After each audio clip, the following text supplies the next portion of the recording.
to catch up with our buddy Niko Moreno. Check it. Look at him. He's sitting there and he's styling. He's doing his thing. He's getting ready for us.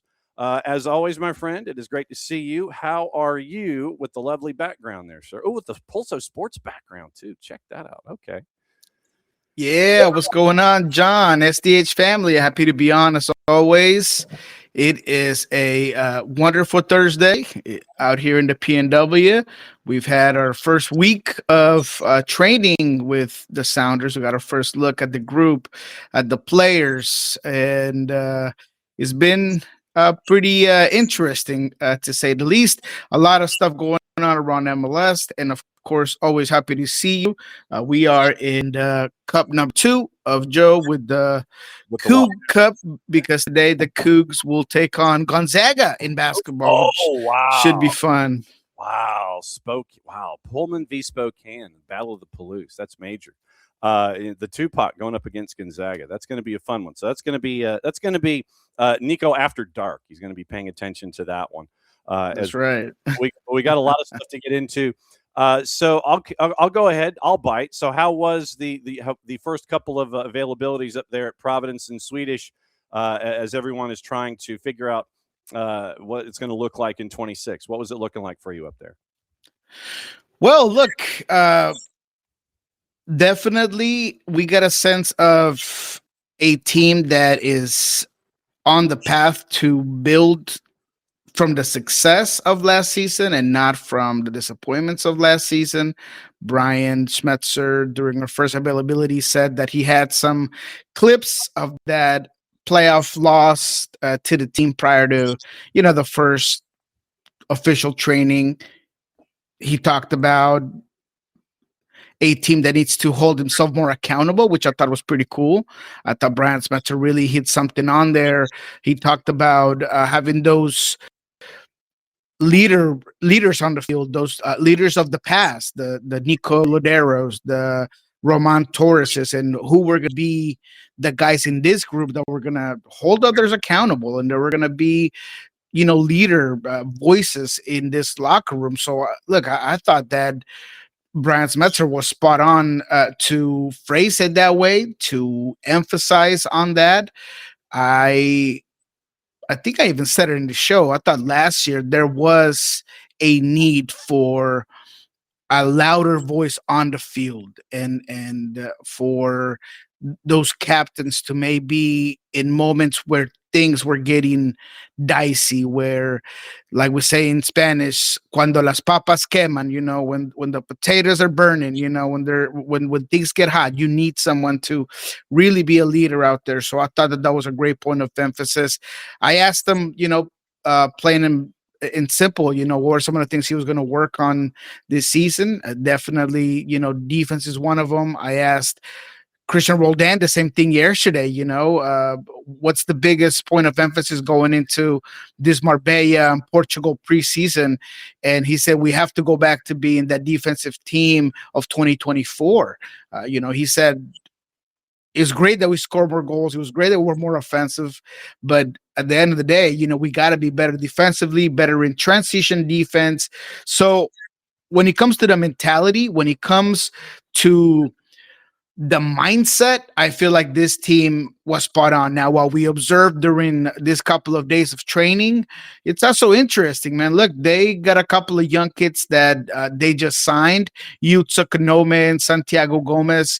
Santiago Gomez has been the one that stood out the most in this last 3 days.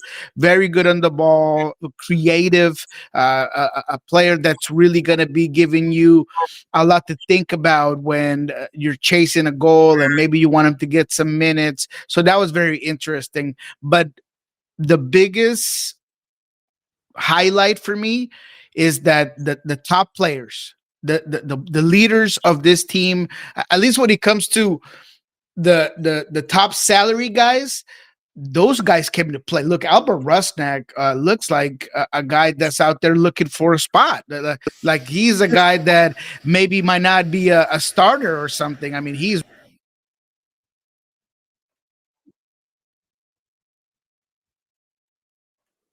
on your side or my side? I don't know. Go ahead and pick it up. Whatever happened, you got it. Look, Albert Rusnak looks like a guy out there that is on a tryout or something. I mean, he is chasing every ball. He is defending. He is taking those condensed field drills and making them his own, just putting shots right and left. And I like to see that. I love to see that from Albert, right? Your highest paid player, a guy that should be one of the faces of the team, and he's out there on day one and day two of training, just lights out all over. Jesus Ferreira, same thing, chasing balls, pressing, being a guy that is leading traffic. Yemer Gomez Andrade, another guy that just seems to be very into the workouts immediately. So those are players. The Jordan Morris, another player that has been very good during this first couple of days of training. So when I see the example being set, but those top players, it makes me feel like everybody has the right idea. Sukunome signed through 26 with an option for 27 and 28. And Sebastian Gomez signs as a homegrown through 29 with a club option for 30. So they could be in-house for a while, so we'll see what happens there.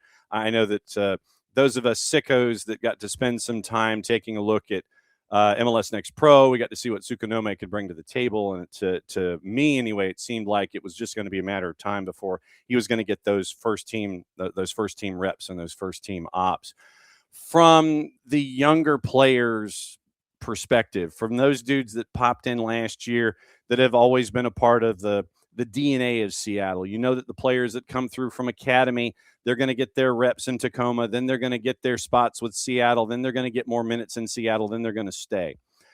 The younger guys from last year, whether we're talking KKR or whomever, who do you think is going to be the next one in that succession plan that is going to be the younger guy that gets even more minutes in 26, challenging for a lot of first team minutes? Who are those? Is it just going to be one dude? Is it multiple guys? Who do you think is going to be taking that next step as the young talent that's being brought up through the system for Seattle here in 26? Oh, that's a great question, because these two guys that they just signed, especially a guy like Sebastian Gomez, would be that guy who I was thinking of that was going to be getting into the first team, and he gets his contract already. But I think Peter Kingston is one that definitely has made a lot of first team practices. He's a player that I constantly hear players talk about. Actually, just on Wednesday or yesterday, there was like a little tournament of 9v9, and he was one of those guys that you're like, oh, hey, look, Peter Kingston's really out there, working with that 9v9 team. And so I think he's one guy that certainly could get a lot more minutes. Tino Lopez is one that that I have been very high on, that I thought that should be getting first team minutes. And if there is a move within the Sounders first team players in that defense, I think Tino Lopez could be a player that can get a lot of minutes. And I'm saying this because I have been on record and I have been very vocal about Nuhu being a player that could potentially move, because he's an attractive player. He is obviously someone that is getting a lot of interest, and he's playing in a big showcase like he did with AFCON, being the Cameroon captain. So if like a Nuhu was to leave and the Sounders were to need someone to replace him, I think Tino Lopez would be a guy that as a center back can play that position, because I do believe that whether it's left back or wing back, with Reed Baker Whiten and with Paul Arriola, I feel like the team feels like they have some good players to place there. So when it comes to the center back, I think Tino Lopez would be one that'd be very interesting. But of the young players that are with the first team already and that maybe just got their last season, Snyder Burnell for me is gonna be the guy to watch. Even though that center midfield looks very convoluted. I mean, it is a group with a lot of players. I mean, Seattle just went out there and picked up on loan Nikola Petkovic, which obviously he finally arrived. We haven't got to see him play too much. He did was full on training yesterday, but when you have him, when you have obviously Hassani Dotson, you got Christian Roldan, Obed Vargas. I think the Snyder Burnell is going to be a guy that, especially if Obed leaves in this winter window, can be getting a lot more minutes. He's a guy that Brian Schmetzer rates very high. So he's another of these young guys to watch going into this 2026 season. Our buddy Niko Moreno from Pulso Sports and Sounder at Heart dropping by, starting our look around the league as we always do here Thursdays at 10:30 Eastern time. There are a lot of different players that we can discuss because you've got all of these plot lines and stories and everything. We can go to, and I will leave it up to you. We can go to Vancouver. We can go to San Jose. We can go to Nashville via San Jose. We can go to Houston, or we can go choice E, someplace that I haven't thought of. I know that I want to hit all of these, but is there any one that you want to hit first? I guess we could start with the big names there in San Jose. Okay, so apparently, and we talked about Cristian Espinosa going from San Jose to Nashville, and it appears, it has been said publicly, and I doubt very seriously that San Jose is going to openly admit to this, but apparently San Jose did an oopsie, and that this is not a good kind of an oopsie. Apparently, and this was put out into the ether by Landon Donovan and confirmed by Ben Wright in the 615, that apparently someone in San Jose who was supposed to file the paperwork that they were going to exercise the option on picking up the option for Cristian Espinosa did not file that paperwork, which meant then that Espinosa was a free agent and he was snapped up quickly by Nashville. Then on the back end of that, it appears that there are discussions with Timo Werner's people about Timo Werner coming over to San Jose. I don't know where Espinosa is concerned, if the truth is somewhere in the middle, that they just kind of let it lapse or whatever because they were in the Timo Werner discussions. I don't know what the actual truth of that is. But at the end of the day, Cristian Espinosa, one of your playmakers here in the league, is no longer in San Jose, and I don't even want to know what Bruce Arena said behind closed doors because we're probably hitting the bleep button about every 2.5 seconds from what Bruce was thinking about this. What does your spidey senses tell you about Espinosa leaving San Jose, then going to be a free agent, and then heading to Nashville? Yeah, I think the truth lies somewhere in the middle, and it feels like a situation, in my humble opinion, that I think San Jose tried to eat their cake and have it too. Is that the right reference there? I think that they definitely wanted to explore. They absolutely wanted to keep Espinosa, but they didn't want to commit right off the bat. So when things aren't really clear on who they're going to get, or if Espinosa is going to want to stay now that you made a mistake and all of a sudden he's a free agent, he can go talk to people and you're telling him, hey, Christian, things kind of didn't go our way and we forgot to just, dot this I and cross this T, and you're a free agent, but we want you back, right? Yeah. And so it is a situation in which I think the team was trying to see what was out there, and they delayed things, and they end up letting go of one of the most reliable creative players in the MLS. And so for me, it is a situation where, regardless of how it happened, I do think that both club and player were ready for a new beginning. Right? I mean, Christian Pulso has been with San Jose such a long time, and it hasn't panned out. He's been great, and he's put this team he's putting this team in the playoffs. He's made a team exciting and all of these things, but he hasn't quite won. Now with Nashville, he can do that. He can go to a team that it's a proven team that is a contender in the East, and now he gets to play there. And then in terms of San Jose, now they get to be obligated to maybe change things up and be a little bit more ambitious and try to just kind of gamble a little bit to in an attempt to correct their mistake, they have to go for a guy like Barrio, right? And now we'll see if they can secure him, and we'll see how much they're going to pay him, and if that ends up cementing itself into the reality. And if it does, then what sort of form is he in? And is he going to be a guy that I do believe is going to be successful in MLS? I think that he's been a player that through his career is a great pressing player. I think that physically, I don't expect him to be. Maybe he's lost a step. Let's put it that way. And even with losing a step, he's going to be a guy in double digits goals and in contributions, maybe 15, 16, 17 goal contributions. That makes this team better. But there is that other side of the coin. What if it doesn't happen that way? What if he doesn't quite adapt to San Jose and the San Jose club lifestyle and Chicho Arango? How are those two going to coexist, and how are they going to play? It feels like on paper it works, but at least I'm glad that San Jose was able to feel the need to go out there and get a player of this category. And it's not every day that we see or hear San Jose in this side of the news cycle. So it is a positive. So that's why I do believe that it was time for a change in San Jose. And I think it is a time for a change and a good situation for Cristian Espinoza. And what I am kind of keeping in my hip pocket in all of this is the idea that where Nashville is concerned, where Espinoza, yes, it can be looked at one of two ways. Espinoza to Nashville can be the hashtag the Schaff replacement, because of Schaffelberg heading west. And obviously that's an improvement there.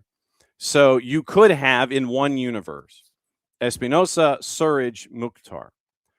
But at the same time, and I just double checked it while we were discussing Espinoza and Nashville, this also could be protection for BJ Callahan because Wolves is sniffing around for Sam Surridge.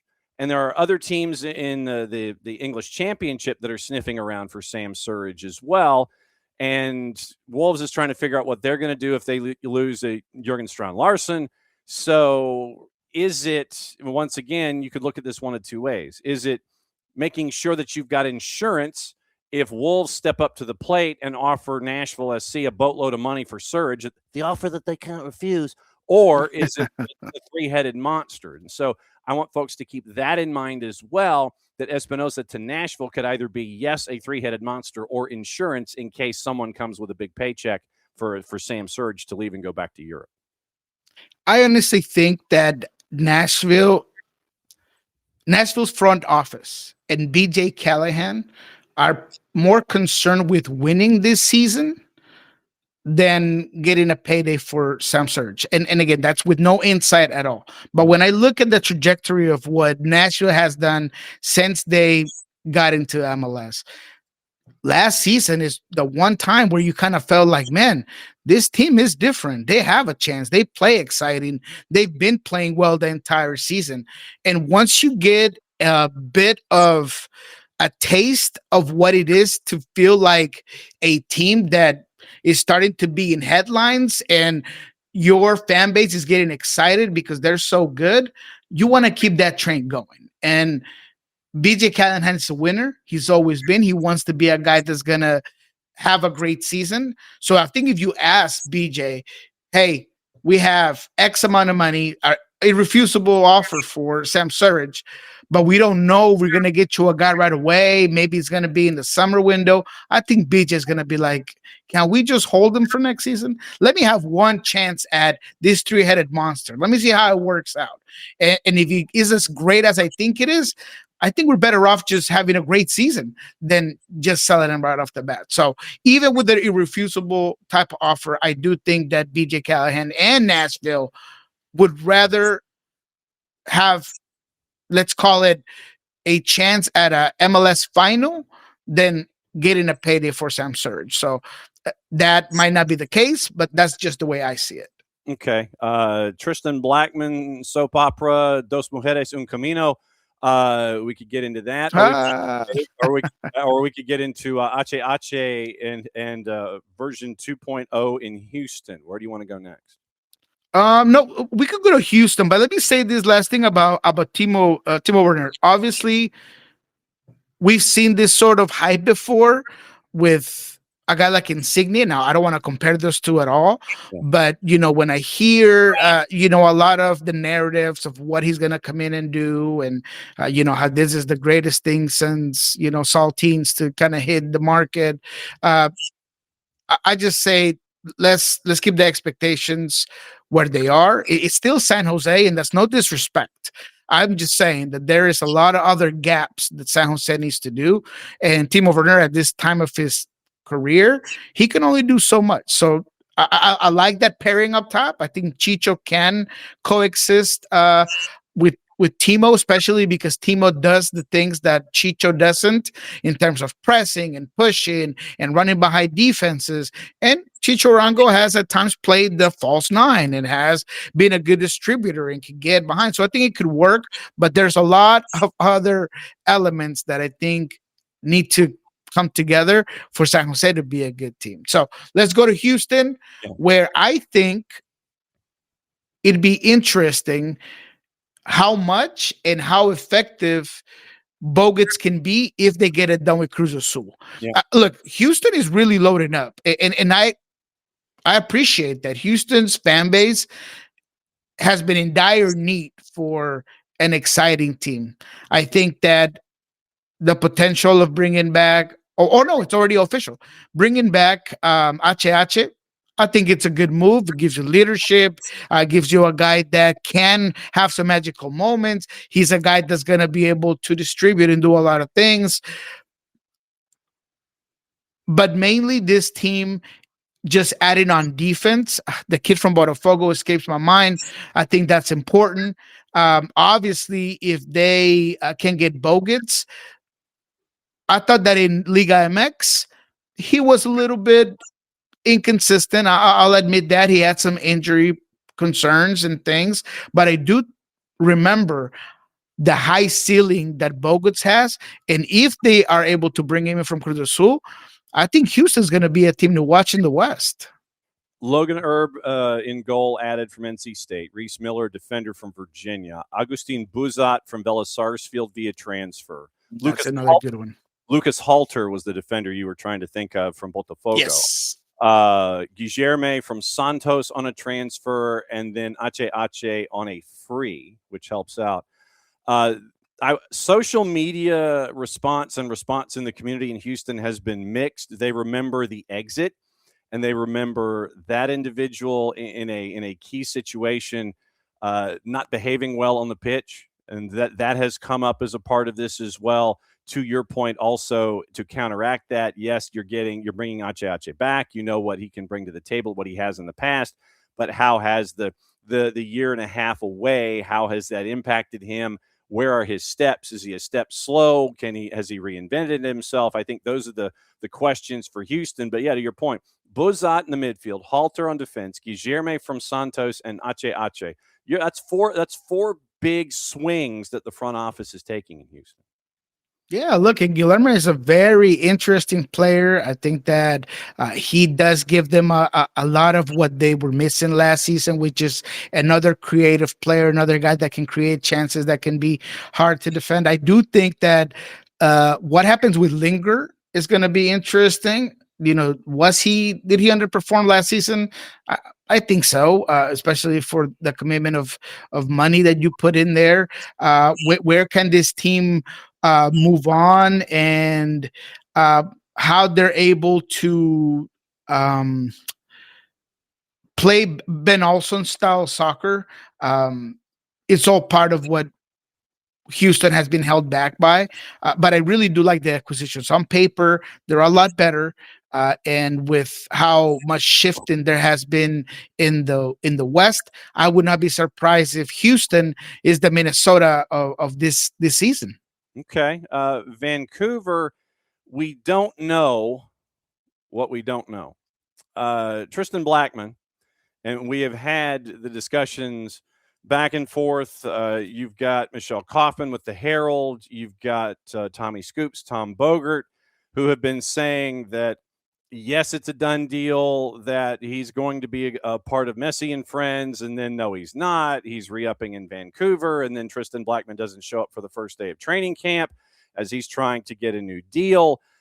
Once again, I think that you might have two folks who are right at that particular moment in time, but for a team that is up for sale still, for a team that did as well as it did, getting to the last game of the year in 2025, and having one of your big names at the back that is a part of a discussion, a league-wide discussion as to where he's going or is he not going anywhere. Tristan Blackman is definitely one of those bolts or those fulcrums that you've got to look at and figure out, okay, if he stays, then it means X for Vancouver. If he goes, it means X for Messi and Friends, and then Y for Vancouver. And so I'm intrigued as to how Tristan Blackman's saga is going to evolve as we go forward here in training camp. Yeah, it feels like with the amount of reporting that's behind it, and with how quick Vancouver at some point was there to like deny that there was anything done, and they just said done. I'm pretty sure that it's gonna get pushed through, and I do think that as much as Tristan Blackman is a very good defender, and with Vancouver they were always better. Jasper Sorensen in Vancouver throughout the whole season, regardless of what they had to do in the back end and how they had to shore up when there was injuries and problems, they were able to keep it together. But you do lose a leadership role there, and I never like a team that is where they are because of the collective losing this many pieces. And we don't need to go back and go over those same guys. But, can those that are staying in, Cabrera, Savi, obviously Mueller, can all those guys kind of try to keep the fun going? Kuba's another guy that apparently is not leaving anymore. So that's a good thing for Vancouver. But I do worry that this team has lost a lot of elements in every single line, even just players that were coming off the bench and being sort of spark plugs coming off the bench. That's when I worry about a team like Vancouver. But I do think that, look, Inter Miami is a situation where they feel like they have another win now type of season, and they seem to be the big dog at the yard, just recruiting whoever they want, and everybody wants to be part of that posse. So Tristan, it's a good move. I think that he's going to help out that Inter Miami saga. So all in all, I think Vancouver has taken the bigger hit.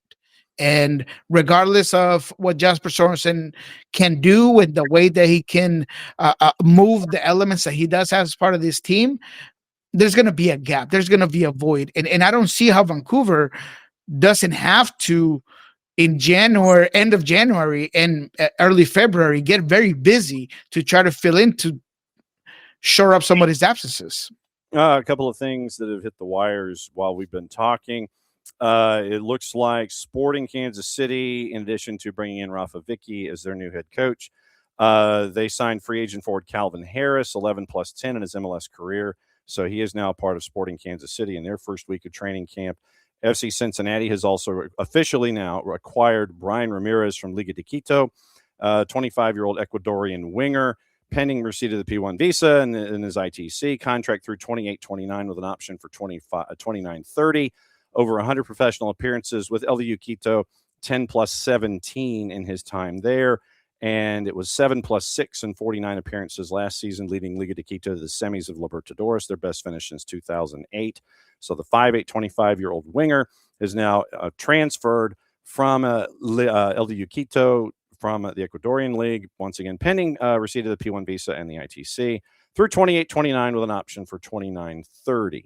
Is there anybody else in the last week that has struck your radar that you want to talk about before we send you to cup of coffee number 3, sir? Not necessarily, but I would like to say that maybe when you look at LAFC and I hear so many people talk about how underwhelming this transfer window has been, and they picked up Tyler Boyd, and that's not a type of LAFC signing. I think that LAFC is working on a couple of things that people maybe are not seeing. And I do feel like there is going to be at least one more big player that LAFC is going to be able to bring in. But when you get a guy like Son and you have a guy like Buanga, I think you're pretty good. I mean, you can't go out there and get and break, the market every single year. So they're going to build on what they had. I do think that this is going to be a very good transition team. So don't sleep on LAFC simply because they haven't been getting all these big name players. Now, there are some moves that I didn't necessarily love. And obviously with Shuffleberg being hurt, that's going to be something that's going to, we're going to have to figure out. But I do think that LAFC, regardless of what people are criticizing, I think that they know what they have in store. They know what they have in their roster, and they're just going to want to see where that's going and maybe have one more big piece. But I'm not sleeping on LAFC, regardless of how people are seeing and are expecting from this club. You mentioned Schaffelberg. Obviously, he's going to be rehabbing I think it was a sports hernia injury, if I remember correctly. They brought in Cabral Carter for MLS Next Pro. Matt Evans, they signed him as a homegrown. You mentioned Tyler Boyd. Then also they brought in, and this one was sneaky. Jason has always been a fan of Mathieu Choinière. And Choinière coming in on a permanent transfer from Grasshopper. Another move, another good piece for LAFC to keep an eye on. And yes, they did. They lose officially Luca Bombino.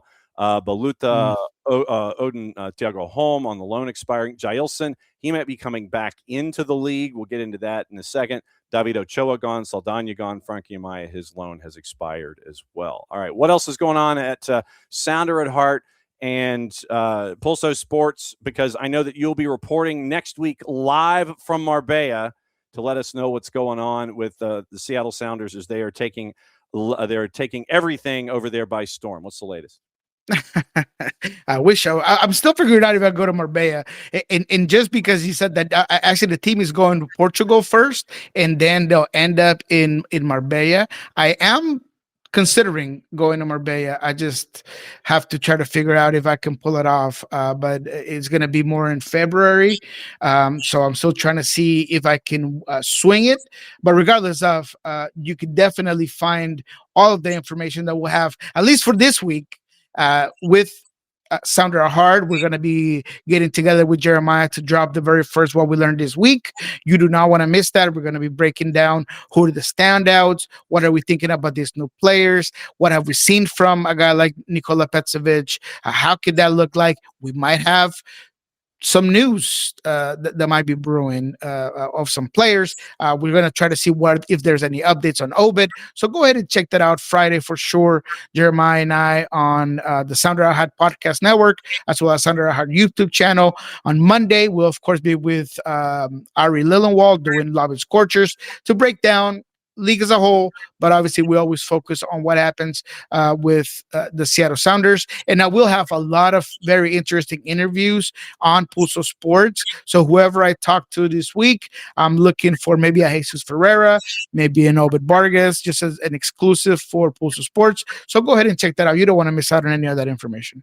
What he said. Our friend Niko Moreno joining us during his second cup of coffee here on Thursdays with Niko. As always, my friend, it's great to see you. Great to get the intel from the Western Conference and get your thoughts on everything on the whole. We will catch up with you again next week. Stay warm. Enjoy Gonzaga and Wazoo tonight. And, man, you might need to get a nap in just to make sure that you're there for that full time. As always, my friend, great to see you. We will catch up with you next week. Have a good one, guys. There we go. There goes Niko with his cup of coffee.